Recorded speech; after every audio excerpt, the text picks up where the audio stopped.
Hi guys, in this video we're going to cover defense against the wide left and wide right punch. So kind of like a very untechnical hook punch.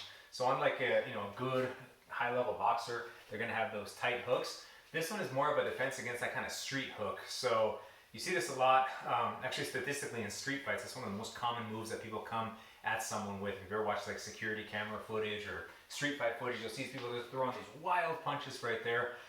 Many people who don't really know how to fight and don't know the kind of danger that puts them in if the opponent knows even a little bit of fighting. Okay, so we're going to demonstrate the wide right punch, untechnical right punch. We'll demonstrate from both angles, and then just for the sake of completeness, we'll demonstrate a wide left, at least from one of the angles, just so you guys can see any minute differences, but how all the principles apply.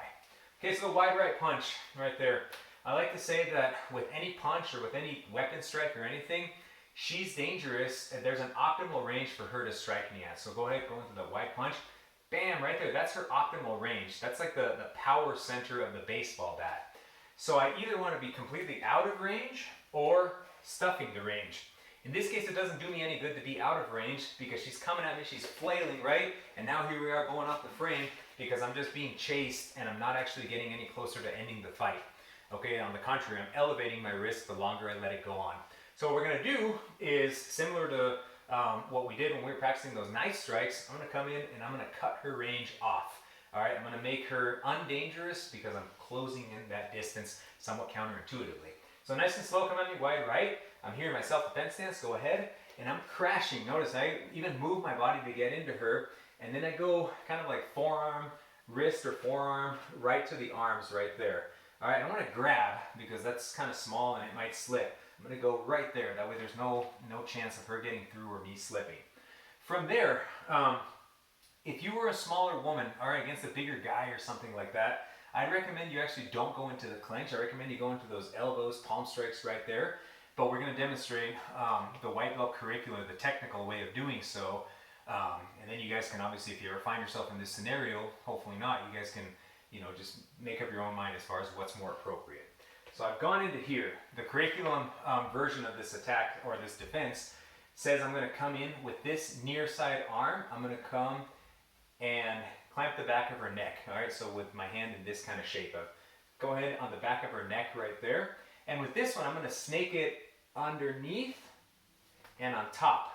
I want to grab sort of like her tricep right there, right above the elbow. And notice that her forearm is resting on my shoulder. The reason I don't want to go too high up right there, if she had a knife right there or even a punch, go ahead, right? She can stab me in the back, punch me in the back of the head. She's got her elbow joint still available. When I'm on the tricep right there, she tries to do the same thing.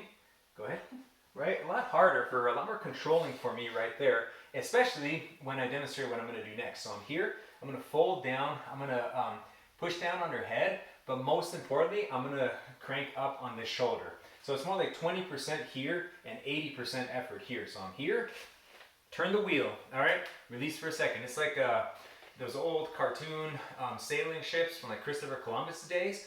I'm here, I'm turning a huge steering wheel. All right, so one more time. I'm here, crash. Come with this hand, cup the back of the neck. This other hand, under and then over. I don't really like overhook right there because again, she can stab me in the back. So under and then over. Control that joint right there with my arm and my upper body. I'm here and I'm twisting her shoulder up as I push her head down right there. All right, so you guys can see the potential of this follow-ups right here. If I feel really threatened and like I really want to put this opponent down, I'm going to go knee to the teeth right there. All right.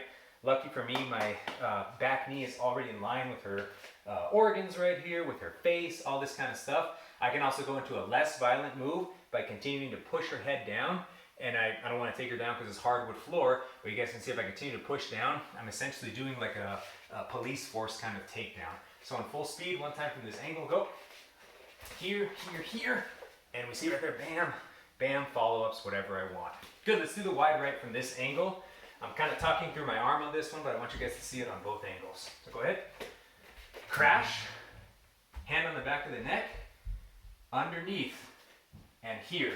All right, again, same principle. Fold down. Bam. Bam with those follow-ups right there. Let's go ahead and do the wide left just for the sake of completeness from this same angle. Same thing, nothing really changes. Go ahead, wide left nice and slow. Crash.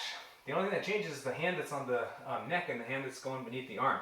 So here, cup the neck, under and around.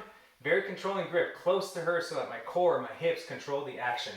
All right, and I'm here, I'm folding her down. If I have my left leg in front like I tend to do, in this case what I want to do to deliver the powerful knee is just switch my feet briefly. Okay, so I'm just kind of gonna skip, bam, bam. Yes, I can strike with the other knee, but then I'm kind of just giving her a dead thigh rather than any kind of kind of more damaging strike.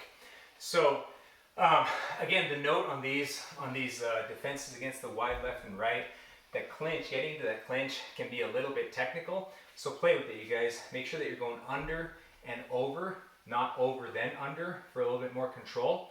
And just make sure that your opponent, ask your opponent to kind of hit you and stab you in the back, just to make sure that you really have their grip. But again, like I say, just from a, I guess, even more practical street perspective, the quickest thing to do if you ever do find yourself in that position and they coming at you with any kind of wide punch right here, I still want to crash and eliminate their range. But again, if I'm looking at a big size and strength difference, as I probably would be in an actual street fight, I'm just going to end it as quickly as possible by just raining blow after blow on the opponent. 2, 3, 4 seconds at most is all you need to really discourage that attack from coming at you, especially if you're going for those eyes, those throats, and those kind of soft targets. So that's it, you guys. Defense against the wide left and the wide right punch.